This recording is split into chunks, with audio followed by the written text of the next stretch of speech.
Durante la Segunda Guerra Mundial, los aliados sospechaban que los alemanes estuvieran desarrollando un nuevo tipo de aeronave, capaz de realizar maniobras increíbles, superar la velocidad del sonido y que además, tenían forma de platillos voladores. No lejos de la realidad, Alemania estaba desarrollando un nuevo tipo de aeronave llamada ala circular, de la que luego, Estados Unidos y la Unión Soviética también comenzarían a trabajar en estos nuevos aparatos. Efectivamente, los programas de desarrollo de discos voladores existieron, hay pruebas de ello, aunque dicha afirmación fuera difícil de creer y parezca ser algo sacado de una película de ficción, existe evidencia histórica y fotográfica de aquello. Para entender en qué momento la gente comenzó a hablar sobre platillos voladores, ovnis, u objetos circulares en el cielo, nos tenemos que remontar a principios de la Segunda Guerra Mundial, donde los inventores e ingenieros alemanes comenzaron a desarrollar los primeros prototipos. En el año 1900 nació un entusiasta de la aviación e inventor alemán llamado Arthur Sack.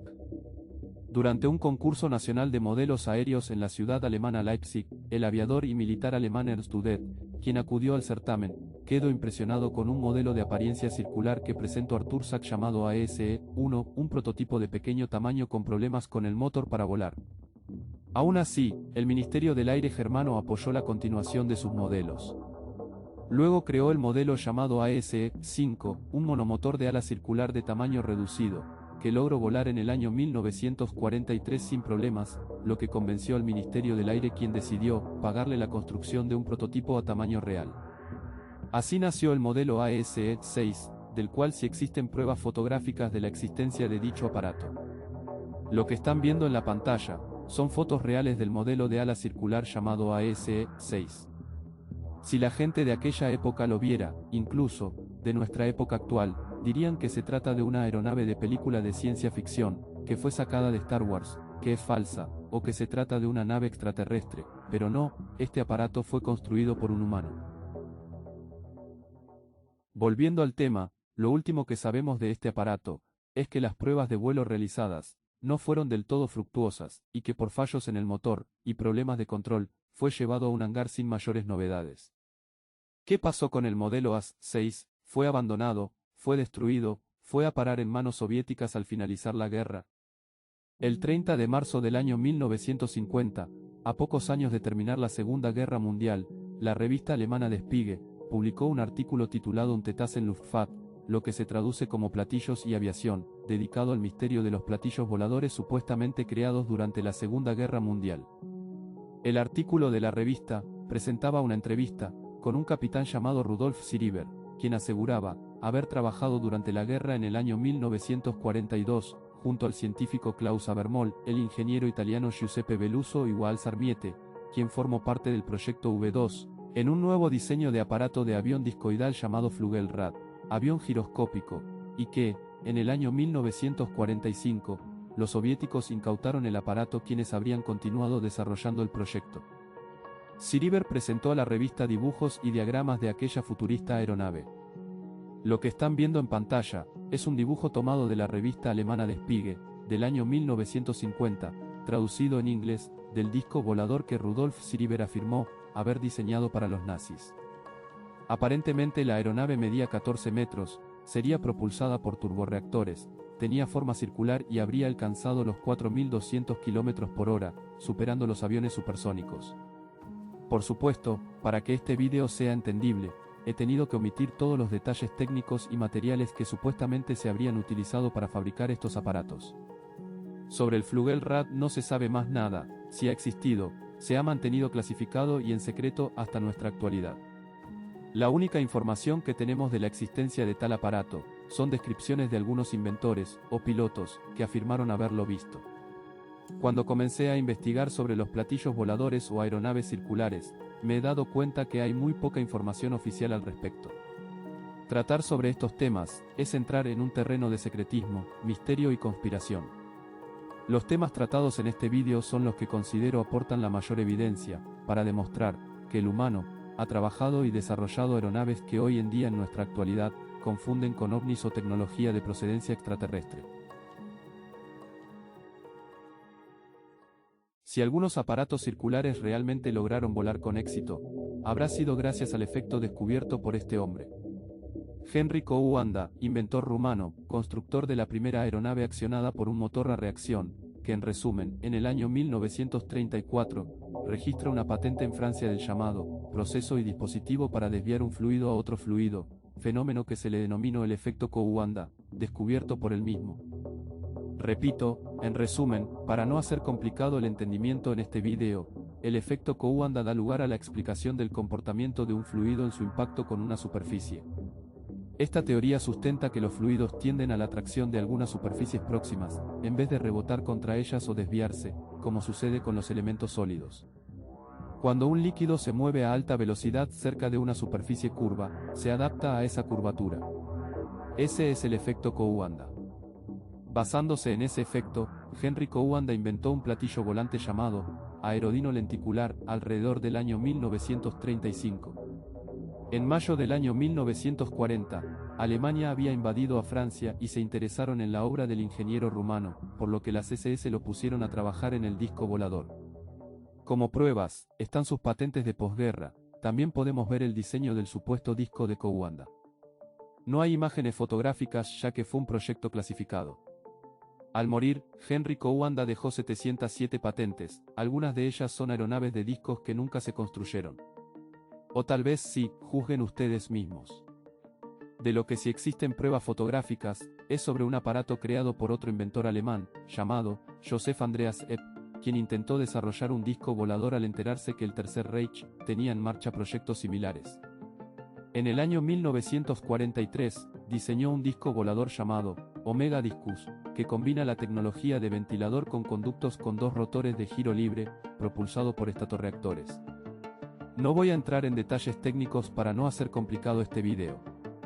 En la imagen podemos ver al ingeniero Andreas Epp, trabajando en su disco Omega. En la siguiente imagen podemos ver un dibujo creado por él mismo, donde quería representar las posibles maniobras de vuelo que podía realizar su Omega Discus. Por supuesto, no solo los alemanes se quedaron fabricando discos voladores.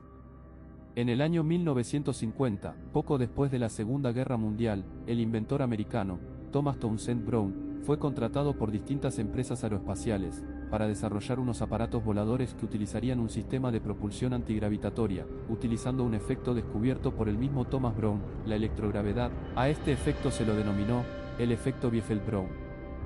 En resumen, el efecto Biefeld-Brown consistiría en que cuando un objeto o masa adquiere un campo eléctrico sobre el mismo, o sea, cuando se aplica una fuerte carga electromagnética sobre un objeto, este tiende a desplazarse hacia el polo positivo. Basándose en eso, Thomas propuso al gobierno de Estados Unidos poder trabajar en sus teorías y construir sus platillos voladores. En la imagen podemos ver a Brown sosteniendo un disco volador probado en un proyecto llamado Montgolfier. Lo que se muestra en la pantalla es un dibujo de Townsend Brown de cómo sería su aparato. La antigravedad iría producida por las esferas a los costados, y en el centro, llevaría un motor a reacción. Las pruebas fotográficas de dicho aparato fueron tomadas por un ciudadano estadounidense llamado George Adamski, quien además afirmó haber fotografiado varios ovnis y además que dichas naves procedían del planeta Venus, y no solo eso, también aseguró que él mismo tuvo contacto con unos extraterrestres de aspecto nórdico. En realidad, varias fotografías de aquellos ovnis, tomadas por Adamski, posiblemente eran las naves propuestas por Townsend Brown. No eran extraterrestres. Ahora cabe aclarar, toda la historia contada por Adamski, sobre contactarse con unos extraterrestres del planeta Venus, se debe a que, tal vez, posiblemente, George Adamski era un agente del gobierno estadounidense, quien intentó hacer creer a los demás, que si llegaban a ver dichos aparatos voladores, o si alguien llegara a poseer los planos de tales aparatos, pensara en cualquier cosa, en extraterrestres, repito, en cualquier cosa, todo menos pensar en que el gobierno americano estuviera trabajando en un tipo de aeronave tan revolucionaria. De hecho, conociendo todo esto, es muy posible que los famosos Jaunebu, como este dibujo, que han sido populares por ser un supuesto ovni nazi, en realidad, no era nazi, no era alemán, sino que se trataba de una confusión o engaño. En realidad, se trataba de un modelo de aeronave propuesto por Townsend Brown, y si recordamos bien, Thomas Brown era americano. Para finalizar, les voy a mostrar una de las pruebas y evidencias más grandes de que el hombre ha buscado, trabajado y desarrollado aparatos voladores circulares. Dicha evidencia es oficial, bien documentada, de la cual contamos con varios informes, fotografías, vídeos y demás. Estoy hablando del Abrocar canadiense, una aeronave VTOL, desarrollada en el año 1959, como parte de un proyecto militar secreto de Estados Unidos en los primeros años de la Guerra Fría. Estas fotos y vídeos del Abrocar son reales, una prueba contundente de que el hombre ha estado fabricando este tipo de tecnología aérea secreta. No solo existen imágenes reales oficiales, también existen vídeos del Abrocar que cualquiera puede encontrar en Internet. Lo extraño es que en sus inicios fue un proyecto clasificado, y está claro que aún quedan muchos proyectos secretos por desclasificar. ¿Por qué sabemos sobre el Abrocar? ¿Acaso no pudieron ocultarlo y decidieron que el público en general tenga constancia sobre este proyecto? ¿O acaso quisieron mostrar públicamente que al finalizar la Segunda Guerra Mundial, intentaron fabricar discos voladores pero fallaron en el intento? ¿Y si después de lo que parecía un fracaso tuvieron éxito? El comentario de un anónimo sobre el Abrocar dice lo siguiente. Existe evidencia de una carrera para construir este tipo de naves en los diseños de discos de Avro Canadá, 16 de ellos, y los diseños de discos de Estados Unidos. Ahora están siendo desclasificados por Lockheed, Northrop y la NASA. El Abrocar estaba destinado deliberadamente a fallar y ser fotografiado, estacionado afuera, con el propósito de engañar a los soviéticos. Cuando los prototipos de Abrocar fallaron, al intentar elevarse más de 1 metro del suelo, el ejército y la Fuerza Aérea de los Estados Unidos cancelaron el proyecto. En 1961, la Fuerza Aérea estadounidense detuvo todos los fondos para los investigadores de la compañía, o por lo menos, esa es la versión oficial que sabemos. Si lo analizamos en una línea temporal, en aquellos tiempos, Alemania, la Unión Soviética y Estados Unidos fueron capaces de desarrollar tecnologías muy avanzadas y poco convencionales para la época. Al finalizar la guerra, Estados Unidos capturó tecnología nazi y se llevó a varios ingenieros alemanes que participaron en la fabricación y experimentación de dichos aparatos. Me cuesta creer que no hayan logrado fabricar un disco volador que pueda volar.